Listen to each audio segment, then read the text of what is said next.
open your Bibles with me this morning to Ephesians chapter 3. That's our starting point. We are thankful to be here. We're thankful that the Lord has allowed us another Lord's Day to meet together and given us the freedom to do so. And we're continuing on with the study, God is able. I hope to encourage you in this series that you can rest in Him. That in every circumstance of life, when we look to Him and follow Him, we see Him as being able to lead us, able to shield us, able to, as we'll see today, even to make what seems bad be for our good and His glory. And how much is He able to do that? Look what it says in our text in Ephesians 3:20. Now unto Him that is able to do exceeding abundantly above all that we ask or think, according to the power that worketh in us. Above all that we could ask or think, beyond our wildest imaginations. And that, I think, is a good categorization of the man we're going to find ourselves looking at today, Joseph, back in the Old Testament book of Genesis. And how that he saw and experienced that God was able. We've been making our way through the book of Genesis, and you can turn back to Genesis chapter 50. Genesis chapter 50. And be making your way back there. We'll look at verse 20 in a minute. But as you're turning there, remember we looked at the first two chapters of Genesis. And we saw that God is able to create all that is in 6 days. Some people choke at that. Some people just completely reject that as even being possible. There's no way. But the Bible teaches it, and that settles it. God created all that is, and by the way, keeps it going, and He created it in 6 days, and He will keep it going as long as He wants it, as long as He deems it worthy of continuing. And then, when it is no longer needed in its current form and arrangement, He can roll it up as a garment, the Scripture describes, and put it aside, and bring down a new heaven and new earth. God's able to do these things. And He's able to do it without ever working up a sweat. He's able to do it with just the power of His voice. And it is done. God's able to deal with man's sin. We saw in Genesis chapter 3. Adam sinned.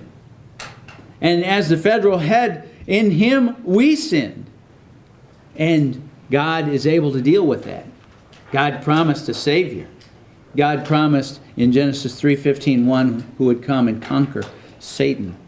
And we saw that in Genesis 3. In Genesis 6 we saw the flood. And that God was able to flood the whole earth. And yet provide a way of safety for His children. Noah and his wife and their 3 sons and their wives. Now all of this, as I remind you, makes it so that there's a line to Christ. There's a constant, and then Christ begins to emerge in the Scriptures as a central figure. But God's able through all the details. And He did so, and we read it in Genesis 6 and 7. And last week we looked at the fact that God's able to keep His promises. I don't know how many times, I never did count it up, how many times God said, I will, I will, I will, I will. And He unilaterally promised to Abraham that this is what I'm going to do. I'm going to use you in the process, and I'm going to bless you. I'm going to bless the descendants that come out of you. And He's able to do that. He's able to keep His promises. But especially in the account with Abraham, it culminated with Christ. I mean, the end of that promise. I don't mean the conclusion of it. I mean the height of that promise. The main point of that promise is Christ. And we saw Christ come onto the scene literally, physically. And we see that Christ continues to emerge as the central theme of your Bible. And that'll be true in our texts today. Now, we'll confine ourselves primarily to the book of Genesis. And I want to start I actually turned my Bible to the beginning, and I wanted to turn it to Genesis 50, as I had prompted you to do, Genesis chapter 50 and verse 20. You ever see those dramas that they start out in the first 30 seconds of the drama, and it has the good guy in this impossible situation. He has this good guy in what looks like there's no way. Or maybe it can go even the other way. It has the good guy in this situation, and then it says, but 10 hours earlier. Okay, we're starting at the end, and then we're going to go back to, but years earlier. Genesis chapter 50 and verse 20. This is what Joseph said to his brethren. 19 for context. Joseph said unto them, fear not, for am I in the place of God?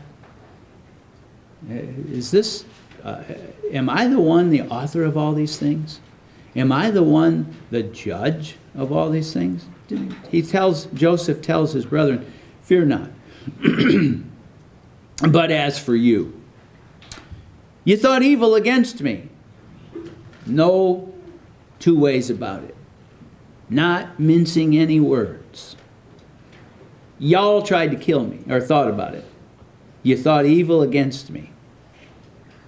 But God meant it unto good, to bring to pass, as it is this day, to save much people alive.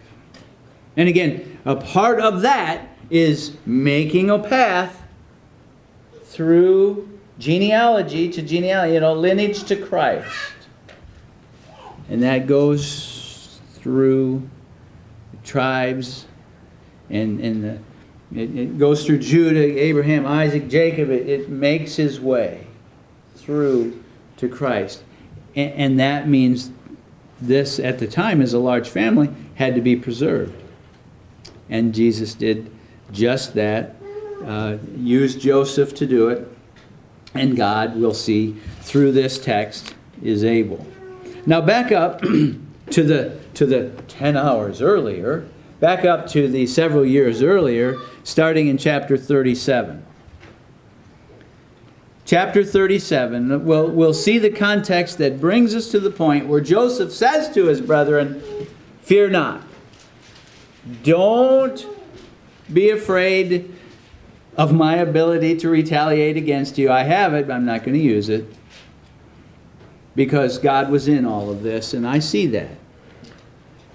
And let me tell you from the onset, if you can have the eyes of Joseph, if you can see through the bad, if you can see through even that which others mean for you as evil, if you can see through all of that and see what God is doing, it'll save you sleepless nights. It'll save you ulcer medicine. It'll save you a ton. Joseph was able to see God, and that God was able. Even though what you meant, Joseph says, even though what you meant was meant for evil. And so let's start at the beginning of this. You're very familiar with it. We're going to try to just hit the high points. I will admit there's a lot of high points. In chapter 37, and even in this, there can be argued that Joseph didn't always show the best judgment, especially as a young man. His dad didn't show great judgment. In chapter 37, verse 3, Israel loved Joseph more than all his brethren, because he was the son of his old age, and made him a coat of many colors. And when his brethren saw that their father loved him more than all his brethren, they hated him, could not speak peaceably unto him. And Joseph dreamed a dream, and told it his brethren, and they hated him yet the more. One could argue that Joseph didn't necessarily have to go telling Joseph or his brethren, hey, y'all are going to bow to me. Even mom and dad's going to bow to me. I mean, it's going to be great, right? Y'all, all the rest of you are going to bow to me. I think this is awesome. And by the way, Dad already likes me more than you guys anyway. So this is going to be sweet to see you guys grovel. I don't know if that's how he pitched it, but one could argue, yeah, maybe he didn't have to tell everything that he knew right there. Maybe he didn't use the best judgment. But he told the dream. Better or worse, he told the dream. And the dream involved his family members bowing before him, universally. And they hated him yet the more. So we're setting the stage for his other brothers hating him immensely. Now in chapter 37, stay right here for a little bit, we'll go to verse 18. And I'll do my best just to hit the high points. Joseph's coming on and coming after his brethren, found them in Dothan, the end of verse 17. And when they saw him afar off, even before he came near them, they conspired against him to slay him. So you can see the level of their hatred. They're not just, we want to tie his shoelaces together and make him trip. They're not just, hey, this will be funny. Let's put, grease in his clothing and watch him put it on, and that'll be funny. It's not just practical, pranky things. They're talking about murdering their brother. They hate him immensely. And they're considering murdering their flesh and blood. That falls in the category of what you meant was evil. That falls into that category. You can't slice that up and dice that in any other way than that's pure evil. Verses 23 and 24, it came to pass when Joseph was come unto his brethren, that they stripped Joseph of his coat, that special coat that his dad had given him, his coat of many colors, that was on him, and they took him, cast him into the pit, and the pit was empty, and there's no water in it. And they sat down to eat bread, and they lifted up their eyes and looked, and behold, a company of Ishmaelites came from Gilead with their camels, bringing spicery and balm and myrrh, going to carry it down to Egypt. And so we find in this text that they've cast him into the pit, verses 23 and 24, and went on about their evening. Cast him into the pit. And verses 26 through 28, and Judah said unto his brethren, what profit is it if we slay our brother and conceal his blood? Come, let us sell him to the Ishmaelites, and let not our hand be upon him, for he is our brother and is our flesh. And his brethren were content. Then were passed by Midianites merchantmen, and they drew and lifted up Joseph out of the pit, and sold Joseph to the Ishmaelites for 20 pieces of silver, and they brought Joseph to Egypt. So Judah was able to reason with the brethren, and even with their intense hatred and even with their desire, you got to start to think, well, some guilt is going to creep in, some practicality is going to creep in. How are we going to cover all this up? How are we going to sell Dad this? And so, okay, let's sell him to the Ishmaelites. Verse 36 of this same chapter, the Midianites sold him into Egypt unto Potiphar, an officer of Pharaoh's and captain of the guard. So things just seemingly, in a lot of ways, just keep getting worse. Now I know it's not worse in the sense that they didn't kill him, but first of all, they're musing whether or not to kill him. They decide to sell him. All of this has got to just make Joseph just all kinds of warm and fuzzy about his brothers. And knowing that he's on really thin ice, gets sold, gets taken to Potiphar's house, into Egypt. None of this is categorized as a good period of time in your life, right? It just seemed like he's getting more and more disconnected from his family. He's getting more and more literally away from them, and less likely that he'll ever see him again. And it's got to be a low time. It's got to be a time of contemplating how much my brethren hated me to do what they have now done to me. Now, I want you to be sensitive to the Scriptures, and I've been pointing out to you that this is a bit parenthetical, but I want to chase a rabbit just for a second. Be sensitive to the Scriptures on the different ways as Christ emerges as a central theme of the Scriptures, how that there's many ways that we'll find a type or a picture, and we'll see that. And I've actually kind of pushed past a couple of them accidentally, that Joseph has already emerged as a type of Christ. There was a passage in chapter 37 that we were just reading. We didn't read this specific passage, but Joseph's father told him to go out and check on the brethren. He sent him on ahead to go see how the brethren are doing. You can begin to see Christ emerge as he's sent ahead. And we're going to see Joseph sent ahead and be put into a place of prominence in Egypt so that he can provide safety for his family. And you see that as a type of Christ. You see him down in a pit, but then taken up out of the pit. You can see that as a type of Christ. There's going to be, coming up, he's going to be falsely accused and put into prison. You can see that as a type of Christ. So be sensitive as we're going through this to the Scriptures in how that Joseph's life and experiences pictures in many ways the work of Christ. In Genesis chapter 39, the first 4 verses,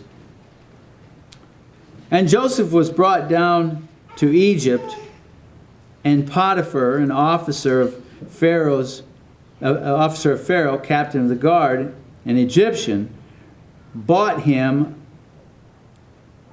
of the hands of the Ishmaelites, which had brought him down hither. And the Lord was with Joseph, and he was a prosperous man, and he was in the house of his master, the Egyptian. So he's in Potiphar's house. And his master, Potiphar, saw that the Lord was with him, and that the Lord made all that he did to prosper in his hand. And Joseph found grace in his sight, Potiphar's sight, and he served him and made him overseer over his house. In all that he had, he put into his hands. Now, already Joseph is seeing the blessing of the Lord in this. Now, it's a terrible circumstance. He's been cast away from his family, which was the best thing that could have happened given the options that he had. And he ends up in Egypt, which at the time for the Jew, nobody wanted to be in Egypt. That was a dangerous place to go. It was a picture of going to the world for help. We'll see the Lord's in all of that as this unfolds. But he ends up with Potiphar, and Potiphar sees in Joseph. Now, I want you to notice this. Joseph has had a boatload of bad in his life. Does Potiphar see Joseph down and gloomy and grumpy and crabby and I've had all this bad in my life, and why should I have a good attitude? How can I have a good attitude? I've had all this bad. Does that seem to stand out in Joseph's life? And the answer is obviously no.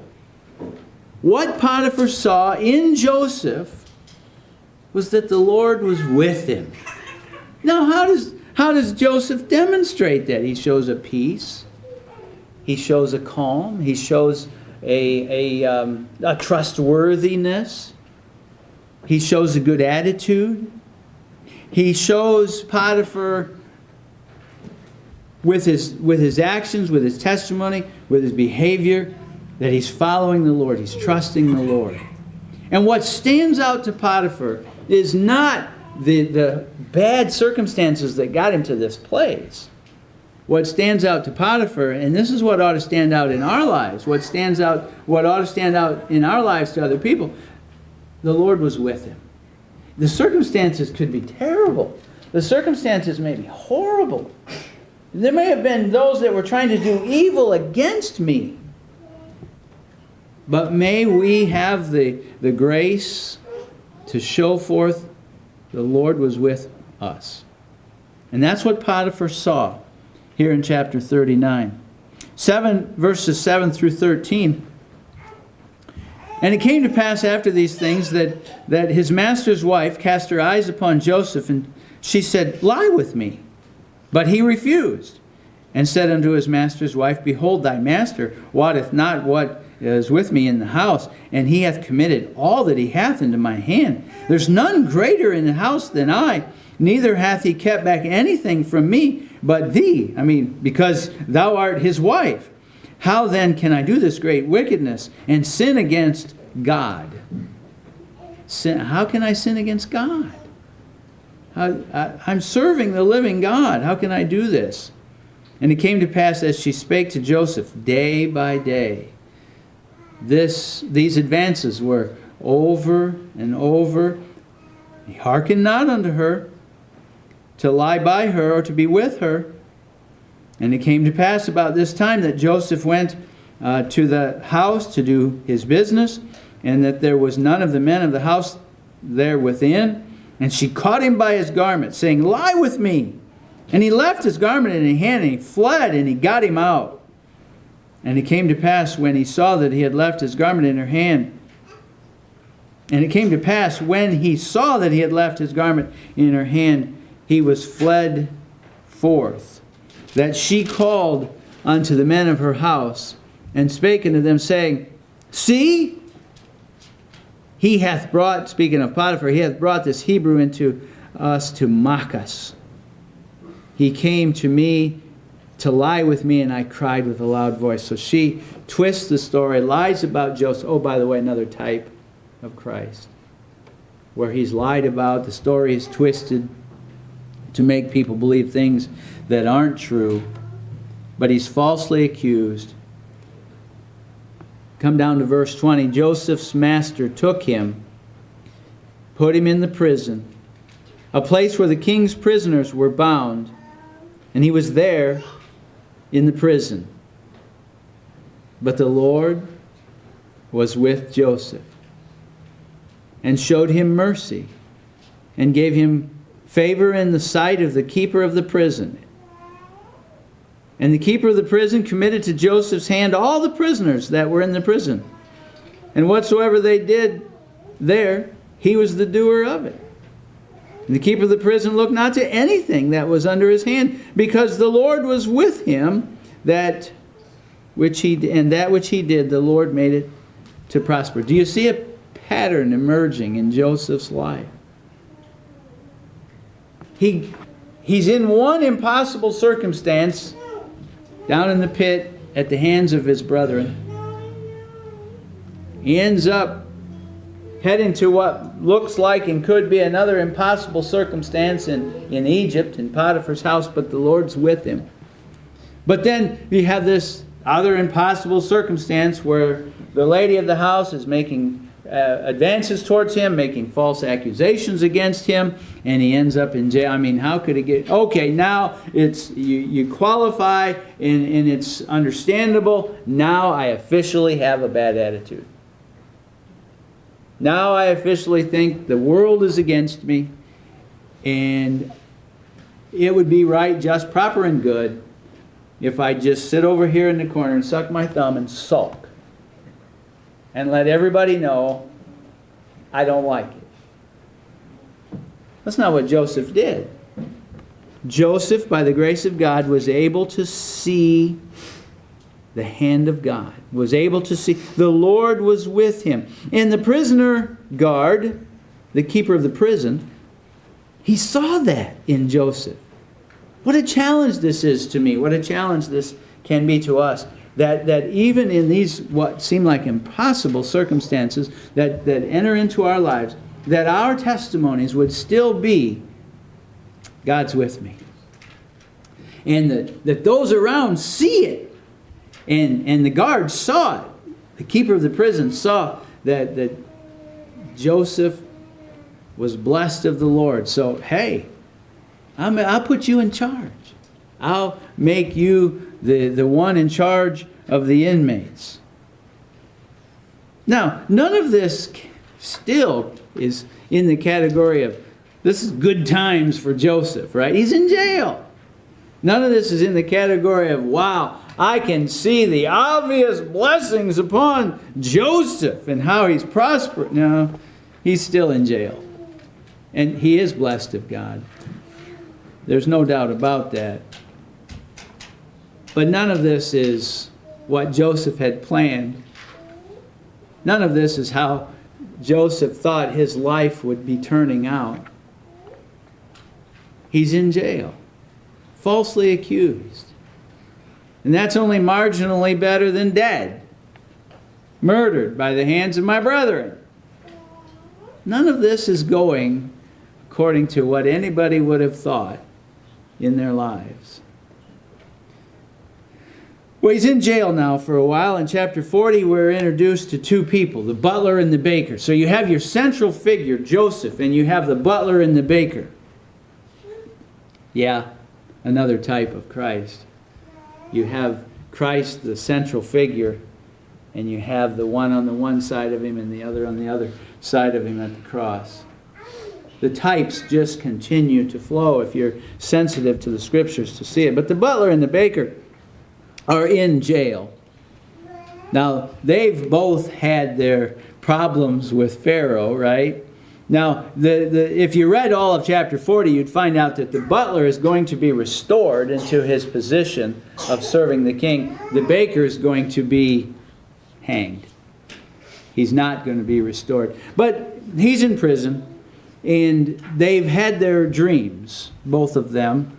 Not going to read all of this, but chapter 40, verses 1 through 5. It came to pass after these things that the butler and the king of Egypt and his baker had offended their lord, the king of Egypt.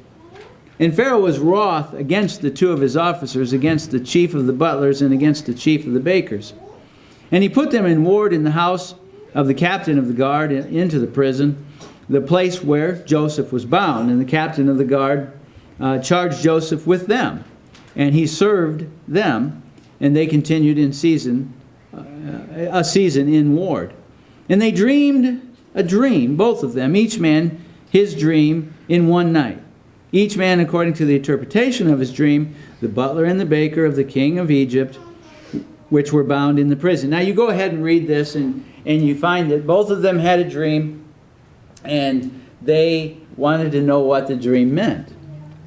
And Joseph was able to interpret that dream. Joseph was able to tell the butler, your dream's good.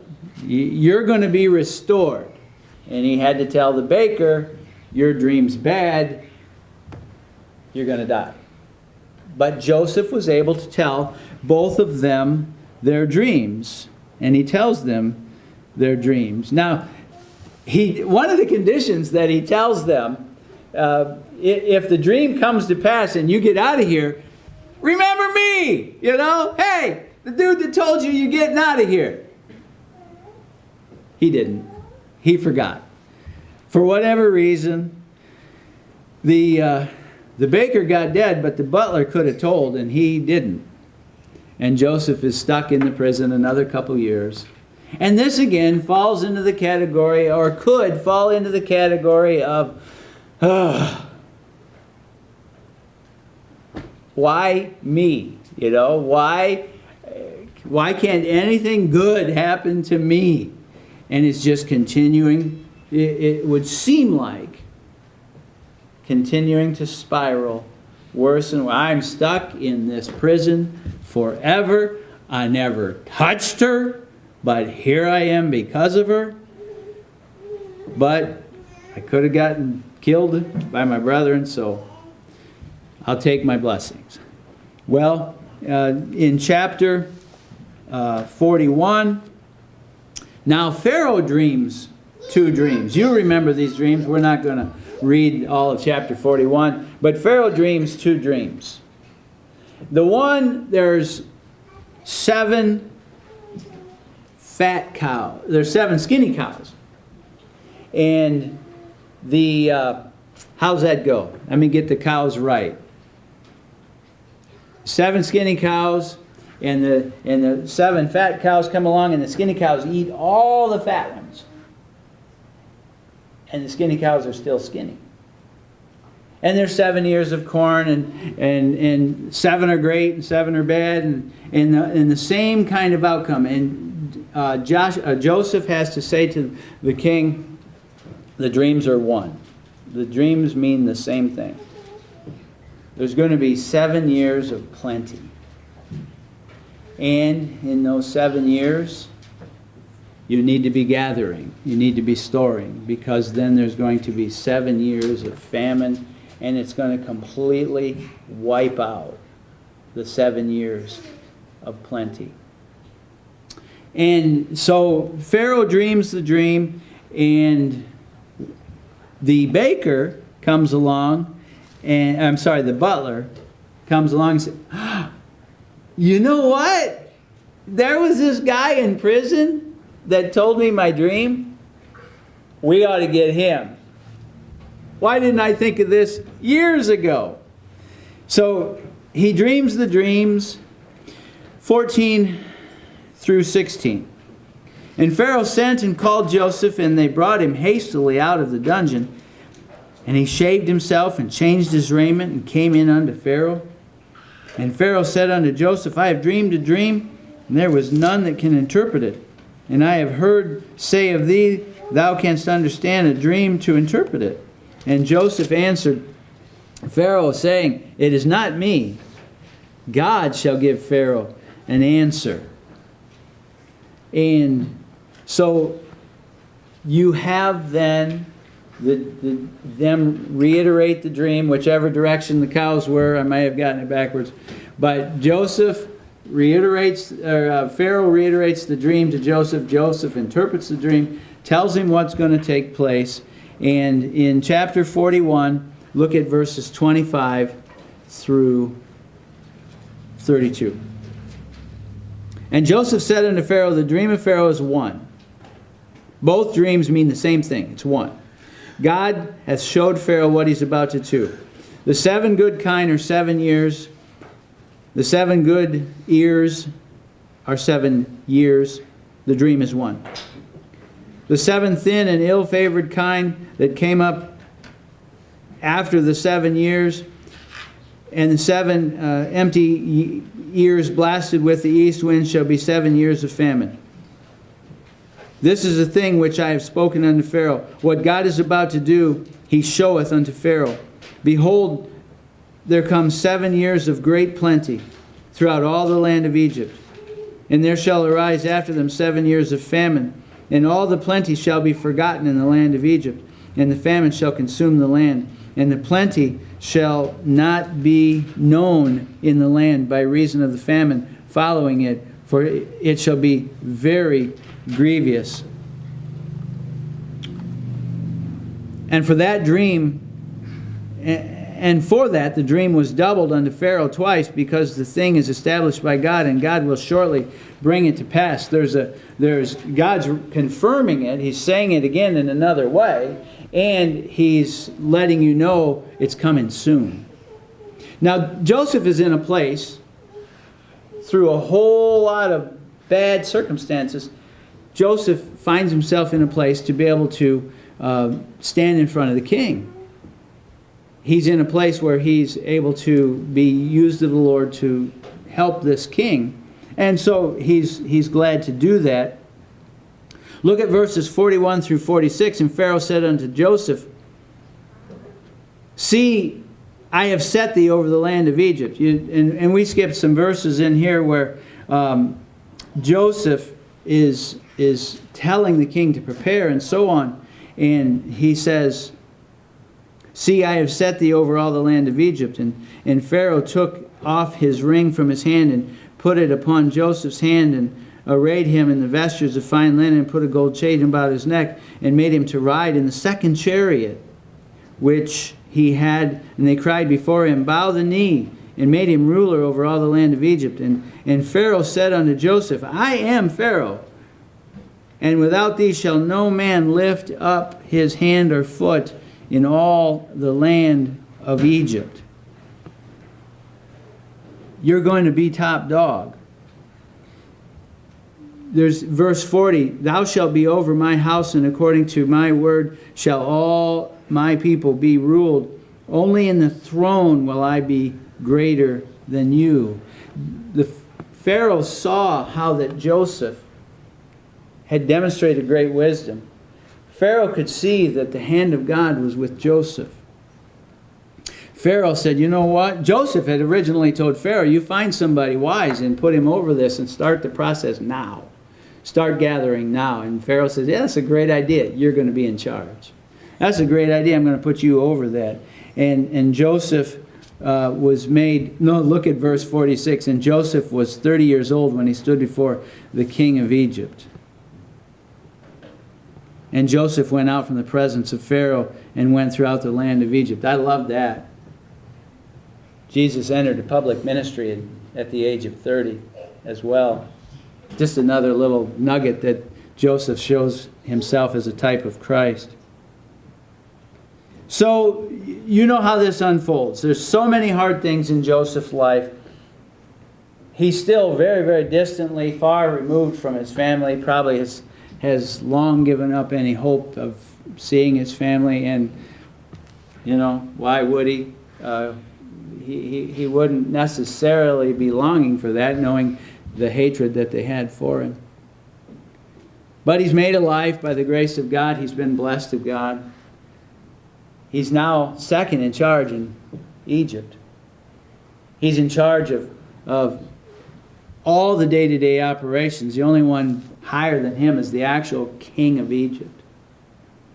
And they begin to gather their abundance in that 7 years, and then the famine begins to kick in, and that abundance becomes their livelihood. That abundance becomes what sustains them, and other people from other countries begin to come. And you know the Paul Harvey, rest of the story. His family came to get grain. And in chapter 42, verses 3 through 9, Joseph's 10 brethren went down to buy corn in Egypt. But Benjamin, Joseph's brother, Jacob, their father, sent not with his brethren, for he said, lest peradventure mischief befall him. And the sons of Israel came to buy corn among those that came, for the famine was in the land of Canaan. And Joseph was the governor over the land, and he it was that sold all the people of the land, sold to all the people of the land. And Joseph's brother came and bowed down themselves before him with their faces to the earth. And Joseph saw his brethren, and he knew them, but made himself strange unto them, spoke roughly unto them. And he said unto them, Whence come ye? And they said, From the land of Canaan. And Joseph knew his brethren, but they knew not him. And Joseph remembered the dreams which he had dreamed of them, and said unto them, Ye are spies. To see the nakedness of the land are ye come. We'll leave off reading right there, but let's put together the things that we've got. Joseph remembers this dream that his family, the interpretation of the dream, his family is going to bow before him. And there his brothers are bowing before him. Joseph understood dreams. It was a gift that God had given him. Joseph understood the baker and the butler. He got those dreams right. Joseph understood the two dreams of Pharaoh that we're told about. And they were the same meaning, two different illustrations, but Joseph got the interpretation right. Joseph remembered his dream. There's a little what almost seems like a throwaway line right there. Joseph remembered his dream. That ties it all together, bud. That right there shows you, hey, God's in this. And I know, Joseph knows it. That right there, it's been years since Joseph dreamed that dream. You could do some math, but you're pushing 20 years since Joseph dreamed that dream. And they came and bowed, and he puts it together. How many times do we have to wait 20-ish years to get any kind of an answer? Sometimes. And Joseph put it together. God's doing something here. Now, here's that other type. Here's another one. They didn't know him. He knew them. We'll see him in a little bit. He has to reveal himself to them. And that's another type. It just continues on. In chapter 45, chapter 42 and 43, there's a series of maneuvers that Joseph makes to get Benjamin down there. He wants to see Benjamin. Chapter 45 and verse 5. Well, 1 through 5. Joseph could not refrain himself before all them that stood by him, and he cried, "Every man to go out from me." And there stood no man with him, while Joseph made himself known to his brethren. And he wept aloud. And the Egyptians in the house of Pharaoh heard. And Joseph said unto his brethren, "I am Joseph. I am Joseph. Doth my father yet live?" And his brethren could not answer him, for they were troubled at his presence. They hadn't seen him in 20-some years, or whatever it was. I should have done the math. Been a long time. Is my father still alive? I'm Joseph. And they're still stuck it. And Joseph said unto his brethren, "Come near to me, I pray you." And they came near. And he said, "I am Joseph, your brother, whom you sold into Egypt." Had to get that in there, didn't he? Who you sold into Egypt. Just remember, we got all the chess players right on the board. And I'm remembering this right, and I'm reminding you, you sold me. But God was in it. "Now therefore be not grieved nor angry with yourselves that you sold me hither, for God did send me before you to preserve life." Another type of Christ, by the way. God sent Jesus forth to preserve life. But Joseph was able to tie it all together because he remembered his dream. And he saw God working. And here's the nugget for every one of us in this room and everyone that'll ever hear this.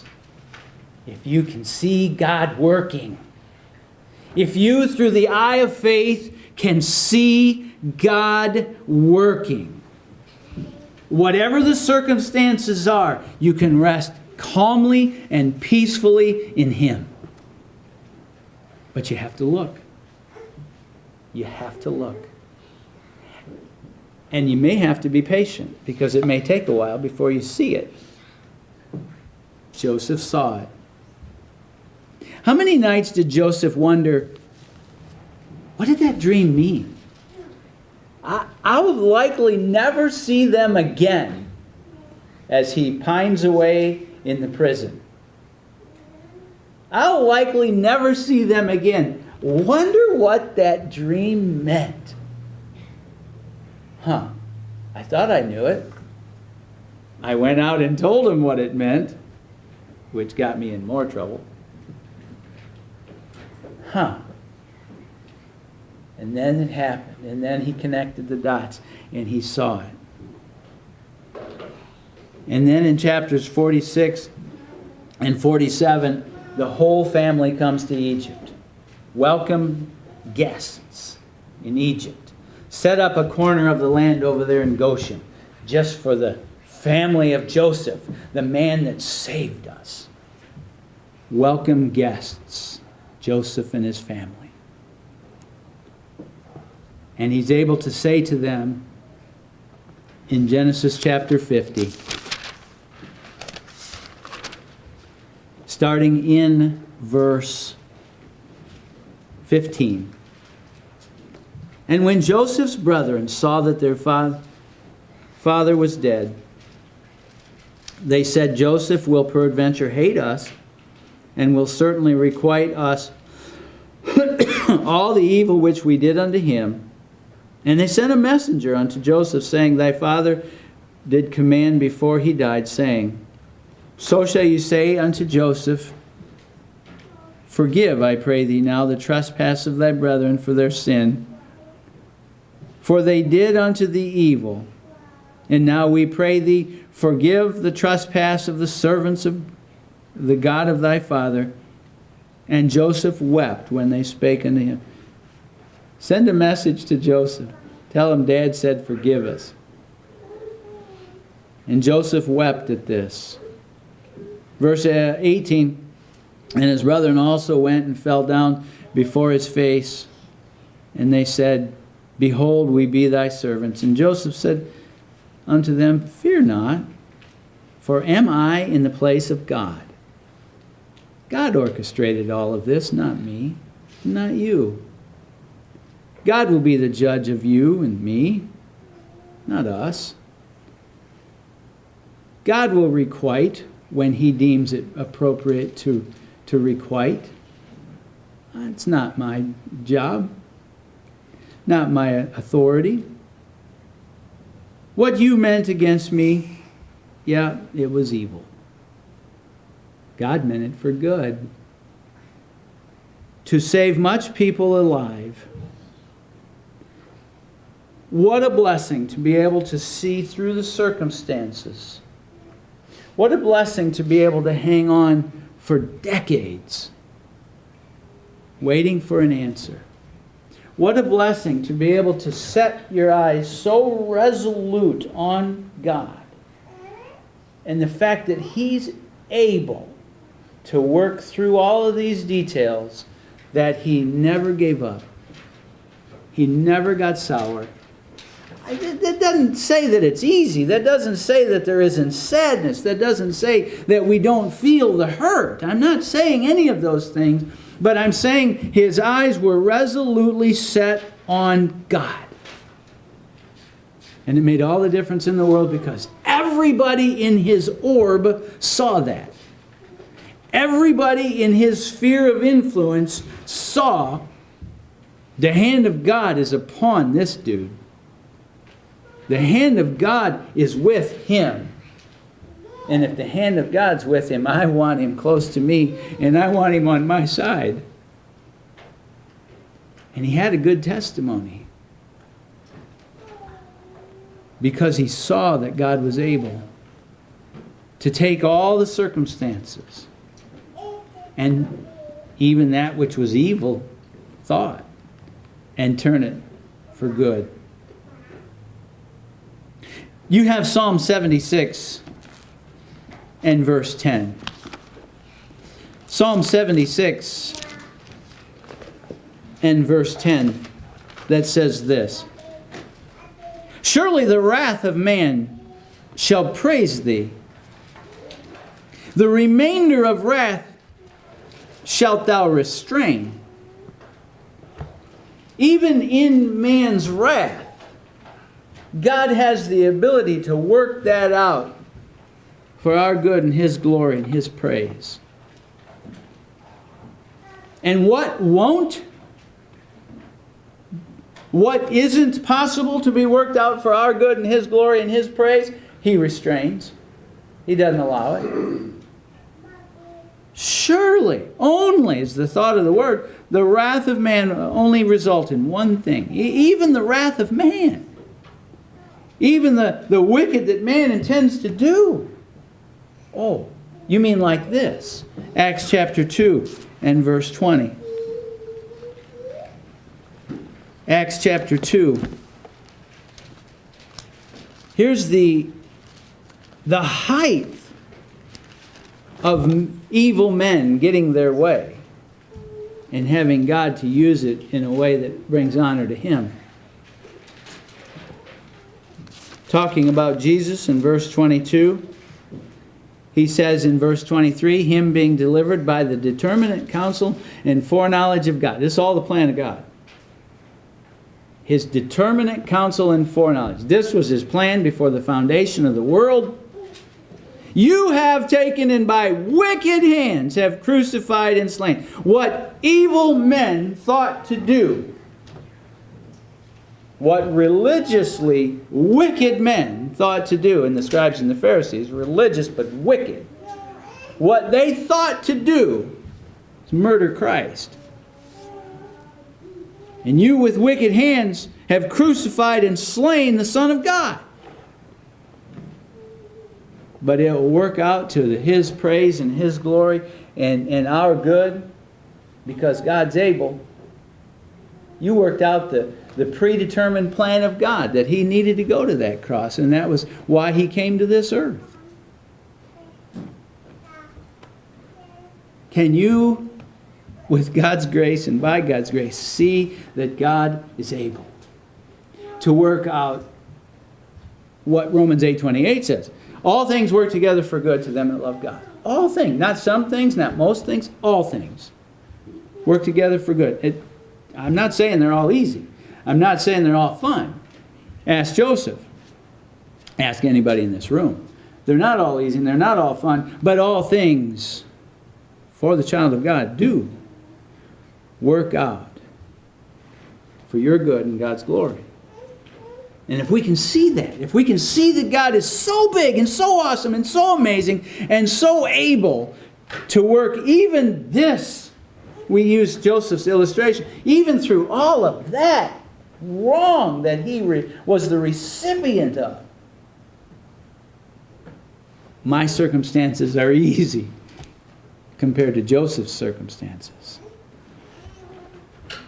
And God's able to work it out to your good and to God's glory.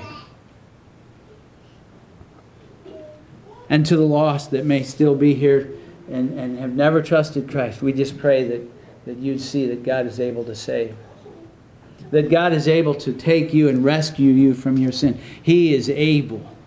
You see through the types that Joseph provides for us, and you see through the actual accounts that the New Testament provides for us of Christ, He's able. He's able to bear your sin.